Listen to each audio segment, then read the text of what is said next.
அனைவருக்கும் வணக்கம். இன்றைக்கி இந்த வீடியோவில் நம்ம எதை பற்றி பார்க்க போகிறோன்னா, தமிழ்நாட்டில் மட்டும் இல்லைங்க, இந்தியா ஃபுல்லாகவே உரங்களோட விலை வந்து ரொம்ப அதிகமாகிட்டு இருக்கு. அதாவது இந்த கடந்த 2 to 3 மாதத்தில் உரத்தோட விலைங்கிறது ஒரு 40% 50% வரைக்கும் ரேட் வந்து அப்படியே ரைஸ் ஆகிருக்கு. நம்ம உதாரணமாக நம்ம 20க்கு 20, அதாவது யானை மார்க் உரம்னு சொல்லுவாங்க, இந்த ஃபேக்டபாத்ஸ் உரத்தோட ஆரம்ப விலை, அதாவது ஒரு 3 மாதத்துக்கு முன்னாடி என்ன ரேட்டுன்னு பார்க்கும்போது 1450 ரூபா, அதாவது 50 கிலோ மூட்டை, ஒரு மூட்டை 1450 ரூபாய்க்கு விற்றாங்க.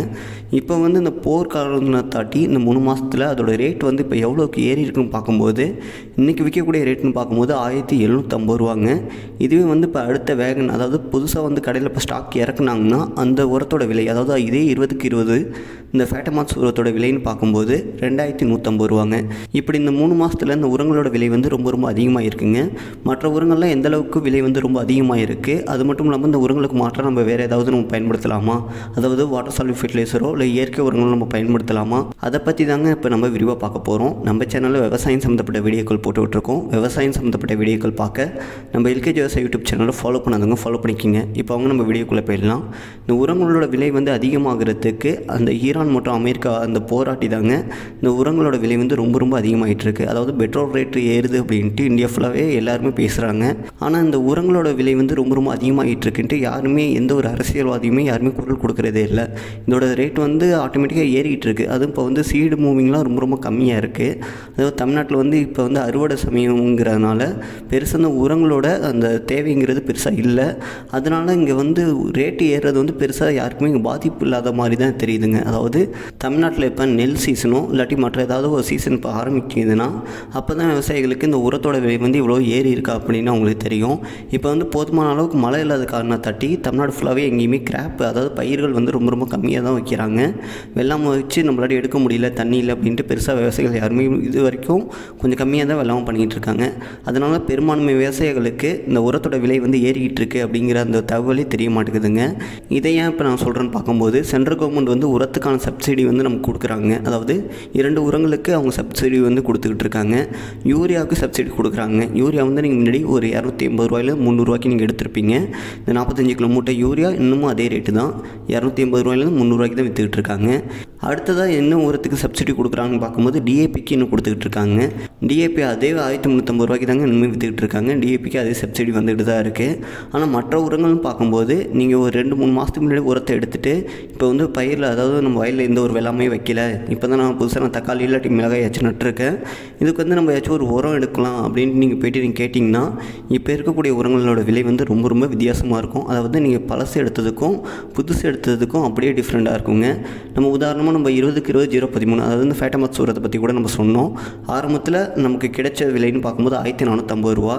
இப்போ கரண்டில், அதாவது இன்றைக்கி விற்றுக்கிட்டு இருக்காது, இப்போ லாஸ்ட்டு ஒரு 10 நாளைக்கு முன்னாடி வேகன் வந்துச்சுங்க. அந்த வேகனில் வந்த மூட்டைகளோட விலைன்னு பார்க்கும்போது 1750 ரூபாய்க்கு விற்கிறாங்க. இதுவே புதுசாக வந்து ஸ்டாக்கு வெளிநாட்டிலேருந்து வந்துச்சுன்னா அதோட விலைன்னு பார்க்கும்போது 2150 ரூபாய்க்கு விற்பாங்க. இது வந்து பொட்டாஸோட விலைன்னு பார்க்கும்போது ஆரம்பத்தில் 1800 ரூபாய்க்கு விற்றுக்கிட்டு இருந்தாங்க. இப்போ வந்திருக்க ஸ்டாக்கு, அதாவது இப்போ லாஸ்ட்டு 1 வீக்கில் வந்து ஸ்டாக்கு ரேட்டோட விலைன்னு பார்க்கும்போது 1975 ரூபாங்க. இப்போ வந்து அடுத்ததாக புதுசாக வேகன் வந்துச்சுன்னா அந்த மூட்டை, அதே பொட்டாஸ் 50 கிலோ மூட்டையோட விலைன்னு பார்க்கும்போது 2250 ரூபா வரைக்கும் விற்பாங்க. ஏன்னா அவங்களுக்கு கடைக்காரவங்களுக்கு இந்த மூட்டையில் வந்து 5 ரூபா இல்லாட்டி 10 ரூபா தான் கிடைக்கும். ஏன்னா அவங்களுக்கு வர ரேட்டே இதுதான், இந்த ரேட்டை வச்சு தான் அவங்களும் விற்க முடியும். இதே வந்து 10க்கு 26 பார்க்கும்போது முதல்ல வந்து 1700 ரூபாய்க்கு விற்றுக்கிட்டு இருந்தாங்க. பழைய மூட்டையாக இருந்தால் 1700 ரூபா. இப்போ கையில் இருக்கக்கூடிய மூட்டைன்னு பார்க்கும்போது 2200 ரூபாய்க்கு விற்கிறாங்க. இதே அடுத்ததாக புதுசாக ஏதாவது ஸ்டாக்கு, அதாவது வெளிநாட்டிலேருந்து ஸ்டாக் வந்துச்சுன்னா அதோடய ரேட்டுங்கிறது 2450 ரூபா வரைக்கும் இருக்கும் அப்படின்னு சொல்கிறாங்க. இதுவே 17 பார்க்கும்போது ஆரம்ப காலத்தில், அதாவது ஒரு 3 to 4 மாதத்துக்கு முன்னாடி விற்ற ரேட்டுன்னு பார்க்கும்போது 1400 ரூபாங்க. இப்போ கரண்டில் இருக்கக்கூடிய ஸ்டாக் விற்கிற ரேட்டுன்னு பார்க்கும்போது 1900 ரூபா. புதுசாக ஒரு மூட்டை, அதாவது வெளிநாட்டிலேருந்து ஸ்டாக் வந்துச்சுன்னா அதோட விலைன்னு பார்க்கும்போது 2200 ரூபா வரைக்கும் விற்பாங்க. இது வந்து அமோனியம் சல்ஃபேட்னு பார்க்கும்போது, அதாவது நெல்லுக்கு வந்து நம்ம பூ வர சமயத்தில் அமோனியம் சல்ஃபேட் வாங்கி பயன்படுத்துங்க. அதாவது நெல் வந்து அப்போ தான் ஒரே மாதிரியான இருக்கும், நெல் வந்து அதிகப்படியாக வளர்ச்சி இருக்காது, பயிருக்கு அந்த நேரத்தில் சல்ஃபர் சத்து கொடுக்கும்போது பயிர் ரொம்ப நல்லா இருக்க முடியுமோ. அதனால என்ன பண்ணுவாங்க பார்க்கும்போது யூரியாவுக்கு பதிலாக அமோனியம் சல்ஃபேட் வாங்கி பயன்படுத்துவாங்க நெல்லில் கடைசி உரமாக. அந்த நெல்லில் கடைசி உரம் பயன்படுத்தக்கூடிய அமோனியம் சல்ஃபேட்டோட விலைன்னு பார்க்கும்போது ஆரம்பத்தில் 950 ரூபா இருந்துச்சுங்க ஒரு மூட்டை, 50 கிலோ மூட்டை. இப்போ விற்கக்கூடிய ரேட்டுன்னு பார்க்கும்போது 1200 இப்போ வரக்கூடிய புது வேகனாக இருந்துச்சுன்னா, வெளிநாட்டிலேருந்து புது ஸ்டாக் வந்துச்சுன்னா அதோட விலைன்னு பார்க்கும்போது 1400 அது மட்டும் இல்லாமல் இன்னும் எஸ்எஸ்பின்னு சொல்லக்கூடிய அதாவது சிங்கிள் சூப்பர் பாஸ்பேட் சூப்பர்லாம் அதுவுமே ரேட்டு ஏறி இருக்குது. எல்லா உரங்களுமே தாறுமாறாக ரேட்டு ஏறி இருக்குங்க. இது வந்து கணிக்க முடிய மாட்டேங்குது. ஏன்னா இப்போ 10 நாளில் ரயிலில் வந்து ஒரு மூட்டை வந்து இறங்குதுன்னா அடுத்ததாக புதுசாக அடுத்த வாரத்துக்குள்ளே வரக்கூடிய அந்த ரயிலேருந்து வரக்கூடிய அந்த மூட்டைகள், அந்த உர மூட்டைகளோட விலைன்னு பார்க்கும்போது ஃபஸ்ட்டு வந்ததுக்கும் அடுத்தது வர்றதுக்கு ரேட் வந்து அப்படியே மாறிக்கிட்டே இருக்குது. அதனால தொடர்ந்து வந்து நம்மளாட்டி சொல்ல முடியல ஒரு ரேட்டு விவசாயிகளுக்கு வந்து இதுதான் நிரந்தரமான ரேட்டு அப்படின்னு நம்மளாட்டி எதுவுமே நம்மளாட்டி சொல்ல முடியல. அப்படி தொடர்ந்து வந்து இந்த ரேட்டு வந்து மாறிக்கிட்டே இருக்குது. சென்ட்ரல் கவர்மெண்ட் வந்து இதுக்கு வந்து சப்சிடி கொடுக்குறேன் அப்படின்னு சொல்லியிருக்காங்க. அதாவது யூரியாவுக்கும் டிஏபிக்கு சப்சிடி கொடுக்குற மாதிரி மற்ற உரங்களுக்கும் நம்ம வந்து சப்சிடி கொடுக்குறோம் அப்படின்னு சொல்லியிருக்காங்க. ஆனால் அது நடைமுறைப்படுத்தாமல் இன்னும் அப்படியே இருக்காங்க. அப்படி நடைமுறைப்படுத்தினாங்கன்னா இந்த உரத்தோட விலை வந்து குறையிறதுக்கு சான்ஸ் இருக்குங்க. அப்படி வந்து அவங்க நடைமுறை எதுவுமே படுத்தாமல் அந்த திட்டத்தை அப்படியே கைவிட்டாங்கன்னா இப்போ போகிற அந்த உரத்தோட விலையை தாண்டியும் இன்னுமே விலை வந்து ரொம்ப ரொம்ப அதிகமாக போயிட்டுருக்கும். ஏன்னா இப்போ வந்து இப்போ எந்த ஒரு பயிராக இருந்தாலுமே ஆரம்ப காலத்தில் நம்ம ஒரு உழவு ஓட்டிட்டு அடி உரமாக ஒன்று டிஏபி பயன்படுத்துவோம், இல்லாட்டி ஃபேட்டமாக்ஸ் பயன்படுத்துவோம். நான் வந்து சூப்பர் பயன்படுத்த சொல்லியிருக்கேன், அதுமாதிரி சூப்பர் வாங்கி பயன்படுத்துவோம். இப்படி வந்து நம்ம டிஏபி வாங்கி பயன்படுத்தும் போது 1450 1450 × 2ன்னு பார்க்கும்போது 2900 வரைக்கும் வருங்க. அதாவது ஒரு ஏக்கருக்கு அடி உரம் மட்டுமே 2900 வரும். இதுலேயுமே சில விவசாயிகள் வந்து எனக்கு யானைப்படம் போட்டால் அந்த ஃபேட்டமாக்ஸ் உரம் தான் வேணும், அதுதான் ரொம்ப நல்லாயிருக்கும் அப்படின்னு கேட்பாங்க. அந்த யானைப்படம் போட்ட ஃபேட்டமாக்ஸ் உரம் முன்னாடி விற்ற ரேட்டுக்கு விற்கல, இப்போ வந்து புது ரேட்டு.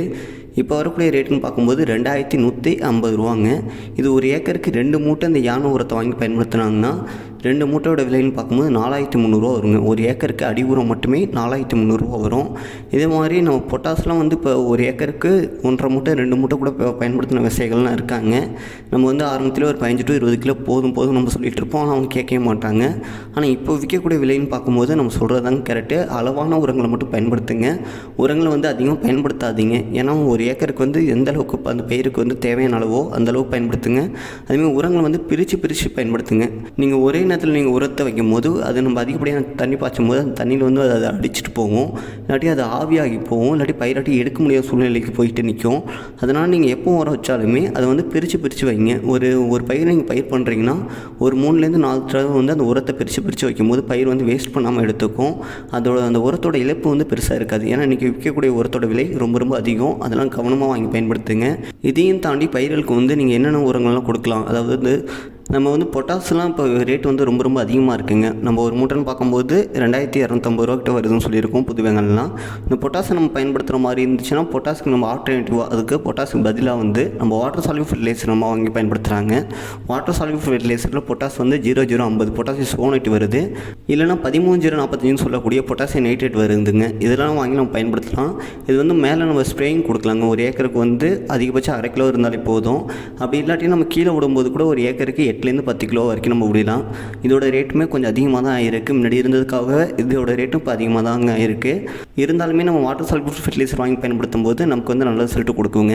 இதேமாதிரி வந்து நம்ம ஆல்-நைட்டிலும் நம்ம வாங்கி பயன்படுத்தலாம். ஆல்-நைட்டிலும் ஒரு ஏக்கருக்கு அதிகபட்சம் 1/2 கிலோ என்ற அளவில் வாங்கி பயன்படுத்தலாம். அதாவது செடி நட்டதுலேருந்து ஒரு ஆரம்ப காலத்தில் ஆல்-நைட்டி நம்ம ஸ்ப்ரேயிங் கொடுக்கலாங்க. அதேமாரி எம்ஏபி நம்ம கொடுக்கலாம், எம்கேபி கொடுக்கலாங்க. எம்கேபி கொடுக்கும்போதும் பயிருக்கு நல்ல வளர்ச்சி இருக்கும். அதாவது நம்ம இப்போ கொடுக்கக்கூடிய இந்த உரங்களை தாண்டியுமே நம்ம வாட்டர் சால்யூபிள் ஃபெர்டிலைசருமே நம்ம மருந்தடிக்கும் போது அப்பப்போ நம்ம மேலே ஸ்ப்ரேயிங் கொடுக்கும்போது இந்த ஸ்ட்ரைட் ஃபெர்டிலைசருக்கு சொல்லக்கூடிய இந்த யூரியா, டிஏபி, பொட்டாஸ் இதோட தேவைகள் வந்து ரொம்ப ரொம்ப கம்மியாக இருக்கும். அதையும் தாண்டி நீங்கள் வந்து கீழே வந்து நீங்கள் ஏதாவது இயற்கை உரங்களை எந்த அளவுக்கு கொடுக்குறீங்களோ அந்தளவுக்கு ரொம்ப ரொம்ப நல்லா இருக்குங்க. அதாவது நீங்கள் மாட்டு எருவாக இருந்தாலும் சரி, கோழி எருவாக இருந்தாலும் சரி, ஆட்டு எருவாக இருந்தாலும் சரி, இது மாதிரி நீங்கள் எருவுகள் அதாவது இயற்கை எருவுகளை நீங்கள் வாங்கி பயன்படுத்தும் போது இந்த உர தேவைகள் வந்து ரொம்ப ரொம்ப கம்மியாக இருக்கும். அதையும் தாண்டி இந்த உரத்தை எடுத்து கொடுக்குறதுக்கு வேம் வாங்கி பயன்படுத்துங்க. அதாவது வெசிகுலர் பைசிகுலர் மைக்ரோரைசான்னு சொல்லக்கூடிய இந்த உயிருள்ள இந்த பூஞ்சானத்தை வாங்கி பயன்படுத்துங்க. இந்த வேம் வாங்கி பயன்படுத்தும் போது மண்ணில் இருக்கக்கூடிய சத்துக்களை வந்து பயிருக்கு அது ஆட்டோமேட்டிக்காக உறிஞ்சு கொடுக்கும். இதனாலேயும் நம்ம கொடுக்கக்கூடிய உரத்தோட தேவை வந்து ரொம்ப ரொம்ப கம்மியாகுங்க. ஒரு பயிருக்கு எந்த உரம் தேவைங்கிறது அதை முழுசாக வந்து நீங்கள் தீர்மானிங்க. அதாவது இப்போ வந்து நீங்கள் வாழை நடந்து விட்டுருக்கீங்கன்னா வாழை மரத்தில் வந்து இந்த பொட்டாஸோட தேவை வந்து ரொம்ப ரொம்ப அதிகமாக இருக்கும். வாழை வந்து பொட்டாஸ் வந்து ரொம்ப ரொம்ப விரும்பி எடுக்கக்கூடிய பயிர். அதுக்கு போய்ட்டு நீங்கள் வேறு ஏதாவது யூரியா நீங்கள் அதிகமாக கொடுத்தாலுமே அது வந்து அது வேஸ்ட் பண்ணிட்டு தான் இருக்கும். பொட்டாஸ் கொடுக்கும்போது அது அதிகமாக எடுத்துக்கும். இது மாதிரி ஒவ்வொரு பயிருக்குமே ஒவ்வொரு உர தேவைங்கிறது இருக்குங்க. அந்த உர தேவையை பொறுத்து நம்ம உரங்கள் கொடுக்கும்போது, அதாவது அந்த உரத்தையும் நம்ம பிரித்து கொடுக்கும்போது நமக்கு உர செலவு வந்து நம்ம ரொம்ப கம்மி பண்ணலாம்.